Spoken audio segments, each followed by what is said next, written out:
Hello. I'm Kezzadrix. You can call me Kezz. Forger of golems and crafter of curses. But good ones. But none of that really matters, because today we are going to tackle the topic of role-playing, or play acting, and how to do it. Which of course begs the question, what makes you think I even want to roleplay, you cranky old fart? Well, I'm glad you asked, and mind your tone. Okay, before that, I just want to let you know that this transdimensional scrying spell reversed itself once I got it locked in, so it's a little bit of a work in progress still, just ignore any strange effects. Anyways. Well, the first time you made a pie, did it ever come out perfect? No. And if you never even made a pie, then shut up more. Well, now acting and role-playing. When we're children, we imagine that we have magical powers, or are fantastic creatures, and we act out our fantasies. I myself pretended that I was a kitty. My guardian would come by in the church wagon and pick me up as if I were a stray, and in my mind, I'd be happy that we were giving a helpless little animal a new home. I know it's silly. Of course, other times I would imagine I was a flying squirrel and could glide from tree to tree. Oh yeah, I met a guy in the forest who thought he was a squirrel. He tried to climb me. Awkward. It doesn't matter.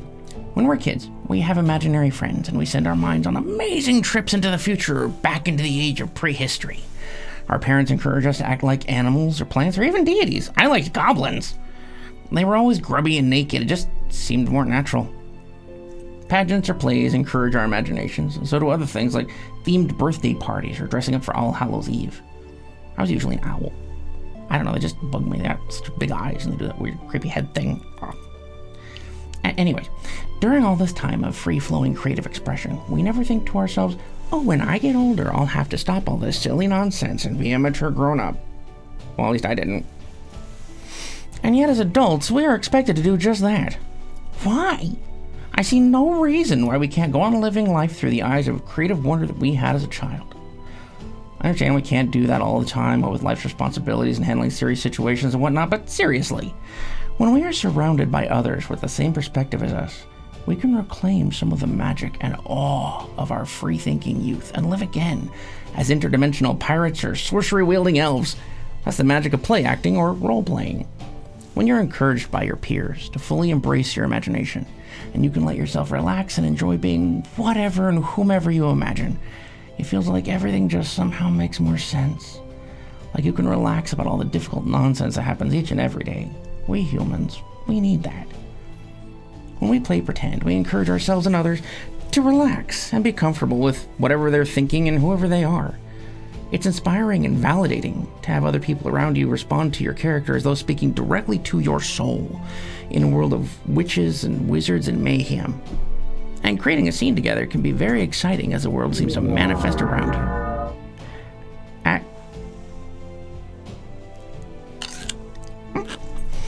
Acting also teaches us empathy and communication, and it helps us get into other people's skins and walk around for a while. It can be helpful in any endeavor. It's actually pretty good. Now, if you're introverted like me, it may be a daunting task to make believe in front of other people who may judge you. But if someone judges you for trying to roleplay, they're just being a scorch kettle, and you have my permission to kick them in the teeth. If someone isn't comfortable, then they don't have to join in. It could be they're trying to get a feel for the group, so you have to have a little patience. And really, why can't we all just get along anyway? It's not that hard. Just leave each other alone and handle your own crap. If you're the person having difficulty getting into the acting experience, though, you may want to try talking to your pet. Animals are great listeners. You can even try writing out a few things that your character might say and try them on a family member or a friend who's already role-playing. Helps you get all the awkward out of the way right up front. Another tip is to think about or even reread your favorite work of fiction or watch something inspiring and think of what you would do as one of the characters. If you're trying to figure out a new voice, think of a catchphrase or the voice of someone you've heard before, like, "Greetings, it's such a pleasure to meet you. Would you like some wine? I've only the best for my guests." Or think of a sound or a voice that seems to embody a certain emotion for you, like, or, "Why have you come here?" You can use a mirror to see what your face looks like while you're using that voice to help you get back in the mood of that character later.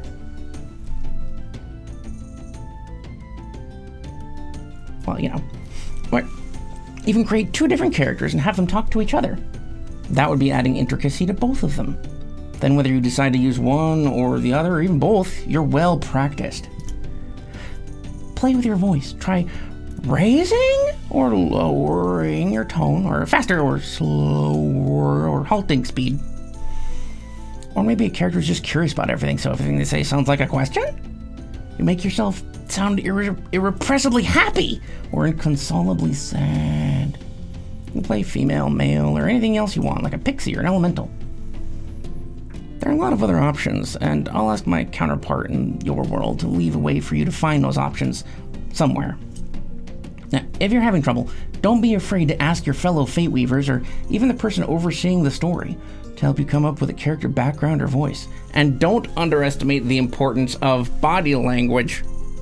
Sometimes taking a certain stance with your feet or folding your arms will evoke a certain emotion from you.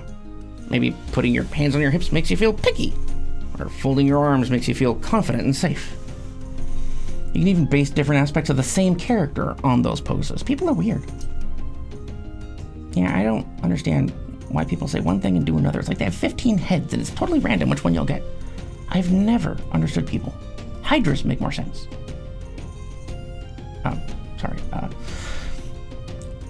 Where was I? When creating a character and looking for a unique perspective and voice, there are many different aspects you can keep in mind. Like, what do they want or need out of life? What do they like or dislike about their job? What do they daydream about? What hobbies do they have? What's one thing in life they've always wanted to do? What one person changed their life forever? Like, I know a gnome named Dawson, who loves looking at all of his jewelry and precious stones, but hates to actually sell them to anyone. He owns a little shop around the corner. I wouldn't tell him I sent you. He doesn't like me. I don't know why. Also, think about the role you've assigned your alter ego, like wizard or warrior. The first one's better, of course. How did they start on the path? Are they happy about it? Are they going back to wizard later? Are their future goals based on that role or on something more personal? Or maybe they're still looking for purpose in their lives. Like, when I was young, I thought I was going to be a priest. I sucked at it. I didn't care about other people's problems. I didn't do my chores or practice boring ceremonies. I just sat in my room reading and eating snacks I stole from the rectory. It's going to take a while to build your character. It's a long process, so be patient, take your time. It's not going to happen overnight. You're really learning who this person is with every choice you make and every experience you have. Like, maybe they start out believing that all people who work on a boat are pirates and dangerous. Then during the course of the story, they meet a family of fishers who are very honest and helpful, so they change their mind.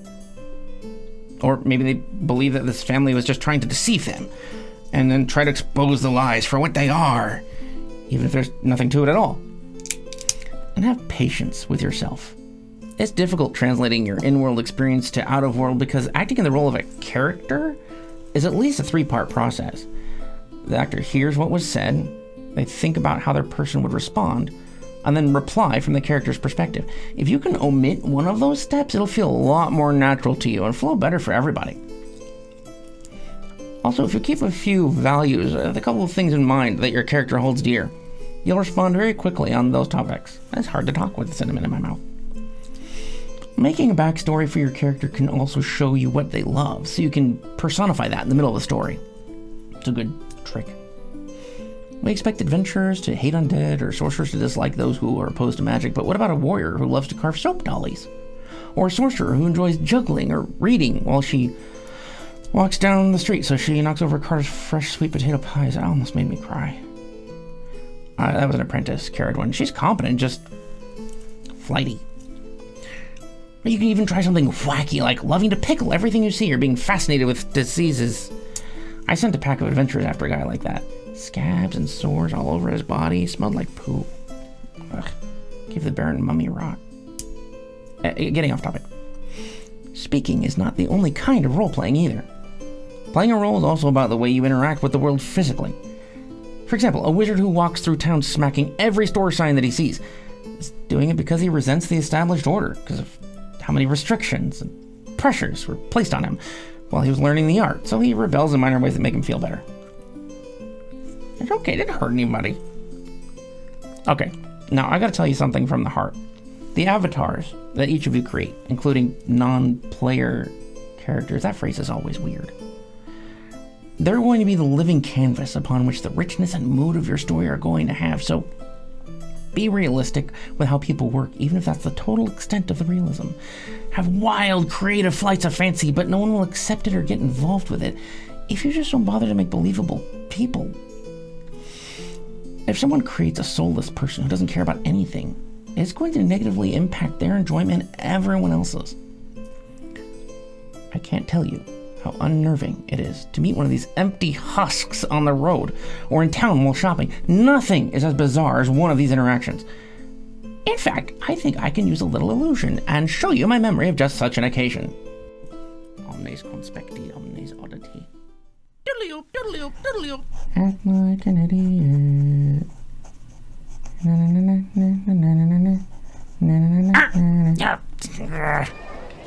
Stupid spell. Hey, you don't see any turnips around here, do you? Right? Yeah, that didn't help. Okay, Are you okay? What if I turn you into a toad? You're 1 twig short of a bundle, aren't you? You don't speak a word of the rest of you. Yeah. Okay, I'm out of here. I'm just trying to buy some turnips. Shut up.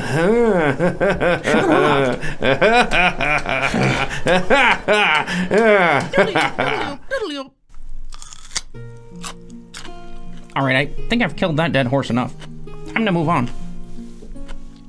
I don't know why people don't like radishes. Another good habit.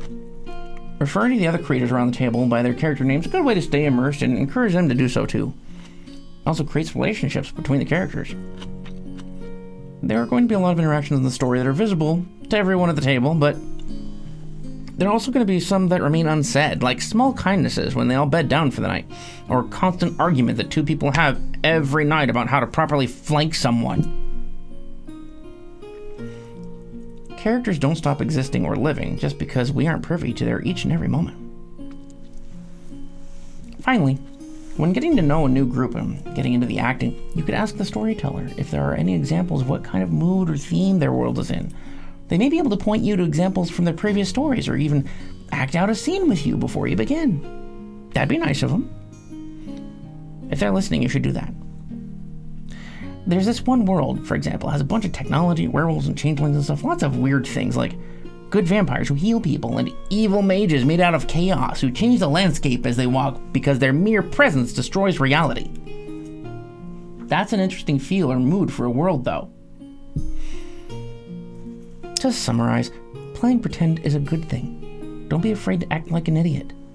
Don't be afraid to ask for help. Just be yourself and enjoy playing pretend. Okay, let me know if you want to hear anything in particular from me or in the future, or if you just even have some questions that I can answer. I'll be happy to help. Until next time, bye-bye. Go away. Go away. Stupid sprout.